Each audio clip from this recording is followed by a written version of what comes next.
नमस्कार शेतकरी मित्रांनो, स्वागत आहे तुमचं आपल्या कृषी कन्या यूट्यूब चॅनलवर। बघा शेतकरी मित्रांनो, आजचे सोयाबीन बाजारभाव या व्हिडिओच्या माध्यमातून आपण बघणार आहोत। तत्पूर्वी आपण चॅनलवर नवीन असाल तर चॅनल सबस्क्राइब करा, व्हिडिओ लाईक करा आणि शेअर करा, त्यामुळे तुम्हाला नवीन व्हिडिओचे अपडेट लगेच बघायला मिळतील। चला तर व्हिडिओला सुरुवात करूया।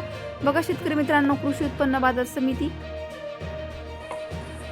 लासलगाव अवकाली आहे 202 क्विंटल, किमान दर 3601 रुपये, कमाल दर 5400 रुपये, सर्वसाधारण दर 5291 रुपये। पुढील बाजार समिती छत्रपती संभाजीनगर अवकाली आहे 60 क्विंटल, किमान दर 5100 रुपये, कमाल दर 5270 रुपये, कमाल सर्वसाधारण दर 5185 रुपये। पुढील बाजार समिती माजलगाव जिल्हा बीड अवकाली आहे 423 क्विंटल, किमान दर 4500 रुपये, कमाल दर 5300 रुपये, सर्वसाधारण दर 5100 रुपये। पुढील बाजार समिती पाचोरा अवकाली आहे 100 क्विंटल, किमान दर 4800 रुपये, कमाल दर 5319 रुपये, सर्वसाधारण दर 5000 रुपये। पुढील बाजार समिती